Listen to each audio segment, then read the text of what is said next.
오늘 얘기해 주시는 말씀은 창세기 18장 1절에서 15절 말씀입니다. 사라의 웃음 뒤에 숨겨진 하나님의 기적이라는 제목으로 은혜를 나누겠습니다. 첫 번째, 섬김은 대가를 바라지 않고 진심으로 행하는 사랑입니다. 오늘 본문 창세기 18장 1절에서 5절 말씀입니다. 여호와께서 마므레 상수리 나무들이 있는 곳에서 아브라함에게 나타나시니라.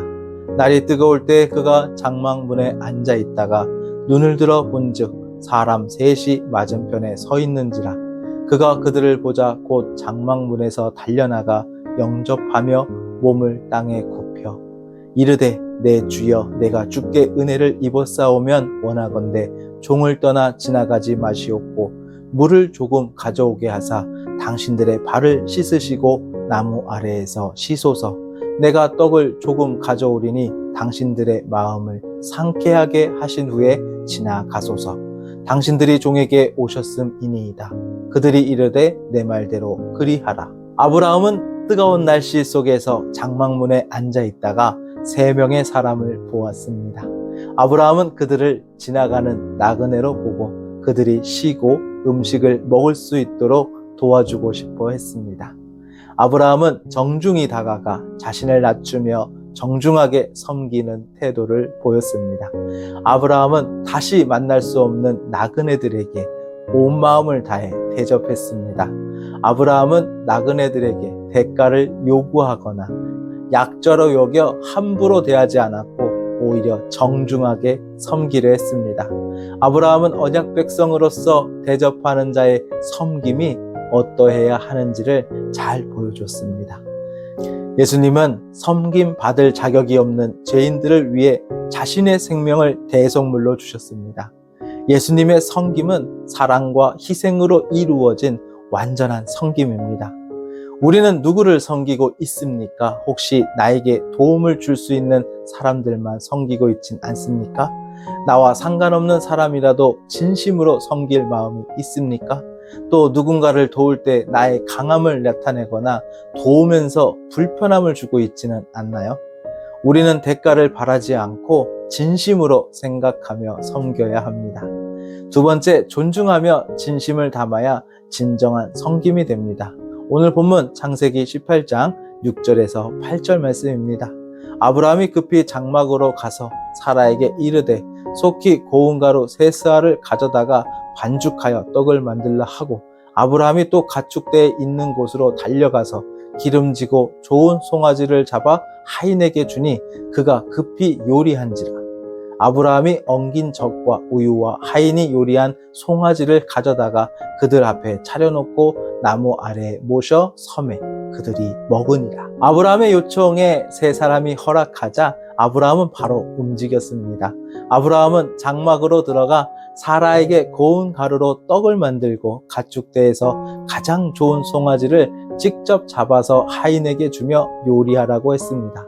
나그네들이 시간이 없을 것이라 생각한 아브라함은 바쁘게 준비하면서도 최선을 다해 정성껏 대접하려고 했습니다. 섬김은 모든 사람을 대상으로 해야 합니다. 섬김은 존중하는 마음에서 시작해야 하고 섬김의 내용도 진심이 담겨야 합니다. 내 입장에서만 생각하거나 대충 건성으로 섬기지 말고 항상 상대의 입장을 배려하고 생각하며 정성을 다해야 진정한 섬김이 되는 것입니다. 예수님은 하나님과 동등한 분이시지만 죄인인 우리를 구원하시기 위해 종의 모습으로 이 땅에 오셨습니다. 우리가 받아야 하는 형벌을 대신 받고 생명까지도 버리셨습니다. 예수님의 보혈로 죄인인 우리를 섬기신 것입니다. 누군가를 섬길 때 무엇을 먼저 생각하십니까? 그 사람이 정말로 필요하고 좋은 것을 생각하십니까? 아니면 내가 쉽게 할 수 있는 것만 하려고 하십니까? 중요한 것은 내가 할 수 없는 것을 무리하게 하라는 뜻은 아닙니다. 내가 할 수 있는 것 중에서 그 사람에게 가장 도움이 되는 것을 찾아 최선을 다하는 것입니다.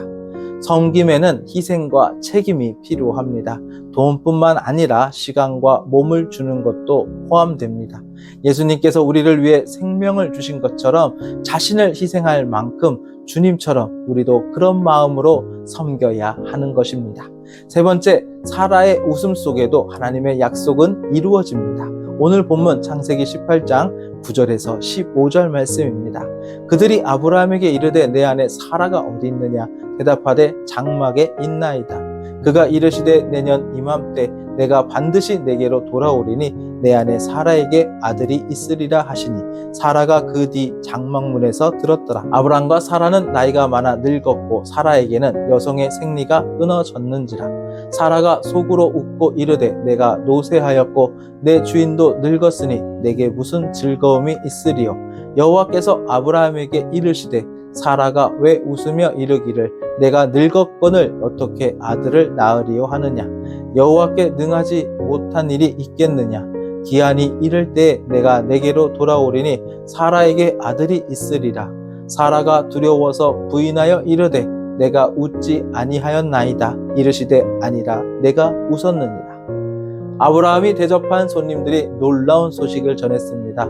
다음에 이맘때 다시 올 것인데 그때 사라가 아들을 낳을 것이라고 말했습니다. 이 말을 들은 사라는 속으로 웃었습니다.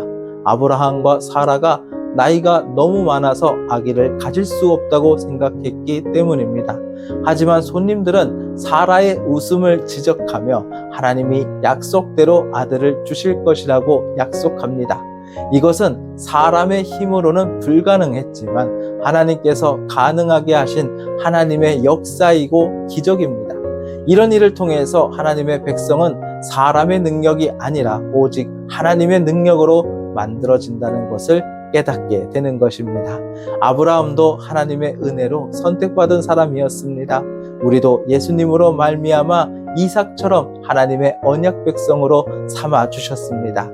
예수 그리스도로 말미암아 우리가 하나님의 언약 백성이 되었음을 믿고 있습니까? 우리의 힘으로는 절대 불가능한 일이었지만 오직 하나님의 은혜로만 가능해진 것입니다. 그렇기 때문에 우리는 이제는 우리가 하나님 백성답게 하나님의 사랑을 기반으로 거룩한 삶을 살아야 합니다. 기도드리겠습니다. 살아계신 하나님 아버지, 자신의 한계와 어려움에 갇혀 하나님의 크신 계획을 믿지 못할 때가 있습니다. 그러나 오늘 말씀을 통해 하나님은 불가능이 없음을 믿습니다. 또 예수님께서 저희를 위해 생명을 내어주신 그 사랑을 본받아 우리도 이웃을 사랑하며 하나님의 백성답게 살아갈 수 있도록 역사하여 주시옵소서. 오늘도 하나님의 은혜 안에서 거룩한 삶을 살아가도록 인도해 주시고 하나님의 약속을 믿으며 기쁨과 감사로 충만한 하루를 살게 하여 주시옵소서. 예수님의 이름으로 기도드립니다. 아멘.